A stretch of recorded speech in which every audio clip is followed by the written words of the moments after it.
India के पास strong scientific institutions हैं, लेकिन गवर्नमेंट साइंटिस्ट के पास फॉर्मल अथॉरिटी कम होती है।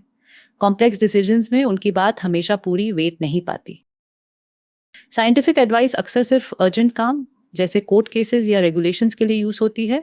फ्यूचर चैलेंजेस को पहले से समझने वाली लॉन्ग टर्म रिसर्च कम होती है।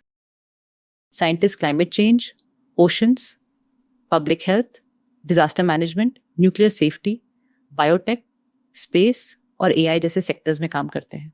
फिर भी उन्हें general administrative conduct rules follow करने पड़ते हैं। पहले के सर्विस रूल्स अलग जमाने के लिए बने थे।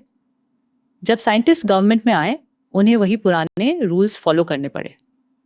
इससे पॉलिसी मेकिंग में मिसमैच हुआ।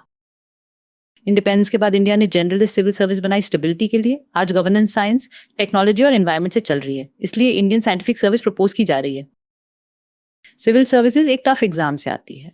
साइंटिफिक करियर सालों की स्पेशलिस्ट स्टडी और रिसर्च से बनती है। फिर भी गवर्नमेंट में साइंटिस्ट को क्लियर अथॉरिटी और ट्रेनिंग फ्रेमवर्क नहीं मिलता। फ्रांस, जर्मनी, जापान, यूके और यूएस में अलग साइंटिफिक कार्डर्स हैं। यूएस में साइंटिफिक इंटेग्रिटी पॉलिसी साइंटिस्ट को पॉलिटिकल इंटरफियरेंस से प्रोटेक्ट करती हैं। साइंटिफिक काम में सवाल उठाना और एविडेंस देना जरूरी है, चाहे पॉलिसी को चैलेंज करे। अगर सेफगार्ड्स ना हो तो साइंटिफिक इनपुट सिर्फ एडवाइस बैंक के रह जाती है। प्रपोज्ड इंडियन साइंटिफिक सर्विस एक परमानेंट नेशनल साइंटिफिक कार्डर बनाएगी। साइंटिस्ट्स एडमिनिस्ट्रेटर्स के साथ मिलकर काम करेंगे ताकि ट्रांसपेरेंट एविडेंस और स्ट्रॉन्ग एविडेंस बेस्ड गवर्नेंस हो सके। साइंस को गवर्नेंस का रेगुलर पार्टनर होना चाहिए, सिर्फ इमरजेंसी टूल नहीं, वरना रिसर्च पॉलिसीज को इम्प्रूव करने और फ्यूचर प्लानिंग में पूरी मदद नहीं कर पाती।